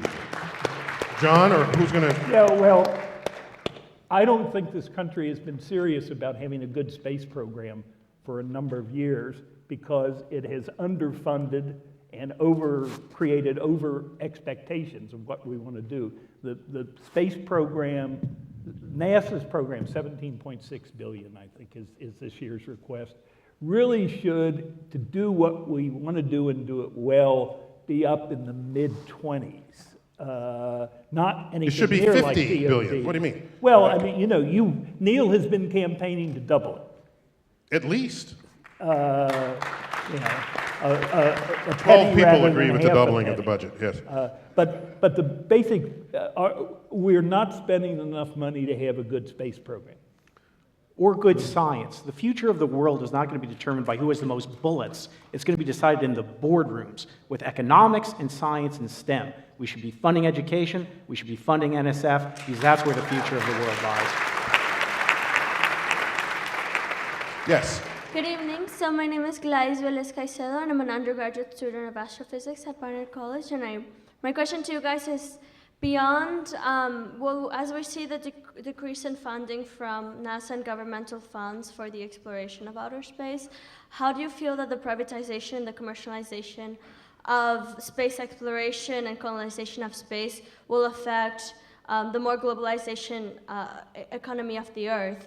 And in terms what do you feel like the economic benefits of exploring different planets, how will a solar systemic economy develop if we are able to colonize different planets or? Yeah, Ellie, why don't you take that? So she's at, we know we've got communication satellites, that is a huge industry.